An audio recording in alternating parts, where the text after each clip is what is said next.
السلام علیکم ورحمۃ اللہ وبرکاتہ۔ سامعین، ایک مسجد اور مندر کو فریقین کی رضامندی سے منہدم کر دیا گیا۔ آخر مندر مسجد کو منہدم کرنے کی وجہ کیا بنی؟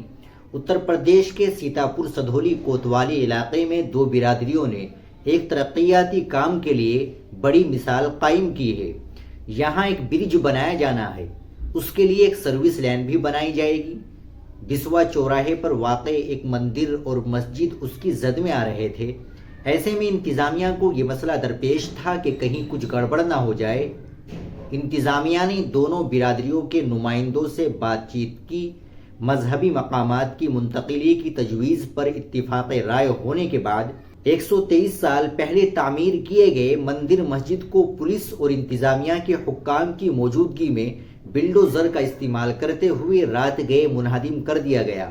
معلومات کے مطابق اس کام کے لیے سبھی فریقین کو معاوضہ بھی دیا گیا۔ بتایا گیا کہ مسجد آزادی سے پہلے بنی تھی، اس میں 1899 کی اینٹیں ملی ہے۔ انسپکٹر بلونت شاہی نے کہا کہ کوئی خلل نہیں پڑا ہے، عمارت کو سبھی کی رضامندی سے منہدم کیا گیا۔ اس انہدامی کارروائی کے دوران لوگوں کی بڑی تعداد موجود تھی۔ اہلکار لوگوں کو دور سے دیکھنے کے لیے کہتے نظر آئے، تاہم یہ کارروائی ترقی اور فرقہ وارانہ ہم آہنگی کی ایک مثال بن گئی ہے، جہاں دونوں برادریوں نے ترقیاتی کاموں کے لیے اپنے اپنے مذہبی مقامات کو ہٹانے پر اتفاق کیا۔ انتظامیہ نے بھی اس حساس مسئلے کو سمجھداری سے حل کیا۔ سامعین، آپ اس مسئلے کے متعلق کیا کہیں گے؟ کمنٹ باکس میں ضرور بتائیں۔ ویڈیو کو لائک اور شیئر ضرور کریں، چینل کو بھی سبسکرائب کر لیں۔